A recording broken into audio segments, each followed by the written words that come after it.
제10계명, 내 이웃의 집을 탐내지 말라. 탐심과 열등감. 10계명의 10번째 계명은 내 이웃의 소유를 탐내지 말라는 말씀입니다. 이 말씀을 접할 때 우리는 한 가지 의문을 품게 됩니다. 왜 하나님께서는 굳이 이웃을 언급하셨을까? 하나님께서는 단순히 더 좋은 집을 탐내지 말라, 내 아내가 아닌 다른 여자를 탐내지 말라, 더 건강하고 유능한 종을 탐내지 말라, 더 튼실한 소나 나귀를 탐내지 말라, 더 훌륭한 물건들을 탐내지 말라라고 말씀하실 수도 있었습니다. 그런데도 하나님께서는 이웃의 소유를 강조하십니다. 그렇다면 이웃의 소유만 탐내지 않으면 괜찮은 것일까요? 물론 그렇지 않습니다. 우리가 일상에서 마주하는 수많은 대상들은 우리의 눈을 사로잡고 욕망을 자극합니다.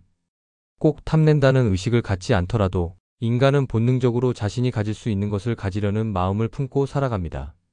탐심이란 결국 눈으로 보기에 좋아 보이는 것을 소유하고 싶은 마음입니다. 그렇다면 하나님께서는 왜 특별히 이웃의 소유를 탐내지 말라고 말씀하신 것일까요? 탐심과 도둑질의 차이, 욕망의 초점이 다르다. 10계명에서 도둑질에 관한 계명은 단순히 갖고 싶은 물건을 향한 욕망을 다룹니다. 도둑질의 핵심은 무언가를 내 것으로 만들고자 하는 행위입니다. 이때 이웃이라는 개념은 필수적이지 않습니다. 도둑질의 계열에 속하는 범죄들은 단순히 갖고 싶은 대상 자체에 초점이 맞춰져 있기 때문입니다. 그러나 탐심 계열의 죄는 다릅니다.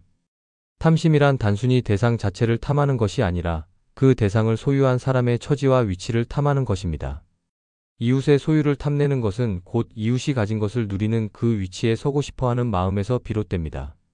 예를 들어 어떤 사람이 뛰어난 종을 거느리고 있다면 그 종 자체를 갖고 싶어 하는 것이 아니라 그 종을 거느릴 수 있는 이웃의 입장과 위치를 탐하는 것입니다. 탐심의 감정적 요소, 열등감과 자기애. 탐심 계열의 죄는 단순한 소유욕을 넘어 열등감과 자기애가 깊이 자리 잡고 있습니다. 예를 들어 친구가 1억 원 로또에 당첨되었다고 가정해 봅시다. 만약 그 당첨권을 훔치고 싶다면 이는 도둑질 계열의 범죄입니다. 하지만 왜 나는 이런 행운조차 없는 걸까? 라며 스스로를 한탄한다면 이는 탐심 계열의 범죄입니다. 이러한 탐심은 단순히 물건 자체를 원해서가 아니라 로또 당첨자가 된 친구의 입장에 서고 싶은 마음에서 비롯됩니다. 열등감을 해소하려면 당첨권을 가진 친구의 위치로 가야만 합니다. 그러므로 로또 당첨권 자체를 탐하는 것이 아니라 그 당첨자의 삶을 동경하고 나도 그렇게 되고 싶어 하는 마음이 탐심의 본질입니다. 이처럼 탐심은 열등감을 동반합니다. 사람들은 자신이 없는 것을 단순한 결핍이 아니라 부족함으로 실감할 때 열등감을 느낍니다. 하지만 모든 없음이 부족함으로 연결되지는 않습니다. 예를 들어 집 앞에 놓인 쓰레기가 치워졌다고 해서 부족함을 느끼지는 않습니다. 하나님을 소유할 때 세상의 없음이 부족함으로 느껴지지 않는다. 죄의 본성은 끊임없이 우리의 마음을 하늘에서 땅으로 끌어내립니다. 그러므로 우리의 마음을 하나님의 존재와 선하심으로 채우는 일이 중요합니다. 하나님을 아버지로 삼고 그분과 교제하며 하나님의 좋음을 채워야만 마음이 죄의 중력에서 벗어날 수 있습니다. 만약 우리가 마음과 뜻과 힘을 다하여 하나님을 소유하는 삶을 산다면 세상의 부재를 부족함으로 느끼지 않게 됩니다. 또한 다른 사람의 소유를 탐내지 않게 됩니다.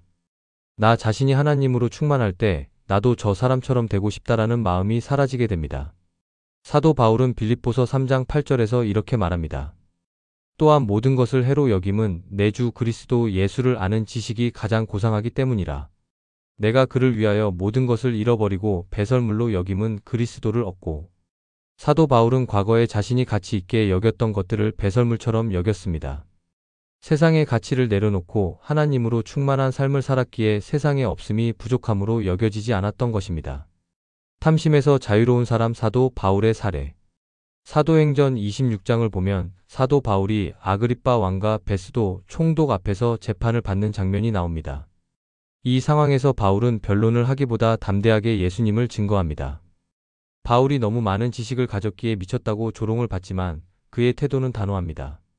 바울이 이르되 말이 적으나 많으나 당신뿐만 아니라 오늘 내 말을 듣는 모든 사람도 다 이렇게 결박된 것 외에는 나와 같이 되기를 하나님께 원하나이다 하니라. 사도행전 26장 29절. 바울은 감옥에 갇힌 상태였습니다. 그의 삶을 보면 거지와 다름없었습니다. 하지만 그는 왕과 총독을 부러워하지 않았습니다. 오히려 그들이 자신처럼 되기를 원한다고 선언합니다. 세상의 관점에서 보면 바울은 가진 것이 아무것도 없었습니다. 그러나 그는 자신을 부족한 자로 여기지 않았습니다. 그러기에 왕과 총독 앞에서도 그들의 소유를 탐내지 않았고 그들의 삶을 부러워하지도 않았습니다. 탐심을 이기는 길. 탐심은 단순한 물건에 대한 욕망이 아니라 타인의 위치와 삶에 대한 동경에서 비롯됩니다. 이 탐심을 극복하려면 세상에 없음이 부족함으로 여겨지지 않을 만큼 하나님으로 채워져야 합니다. 사도 바울처럼 모든 것을 배설물로 여기며 그리스도를 얻는 삶을 살아갈 때 탐심에서 자유로워질 수 있습니다. 하나님으로 충만할 때 이웃의 소유를 탐내지 않고 자신의 현재를 부족함 없이 받아들일 수 있습니다.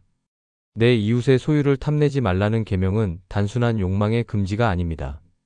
이 계명은 우리의 마음이 세상이 아닌 하나님으로 채워져야 함을 가르쳐 줍니다.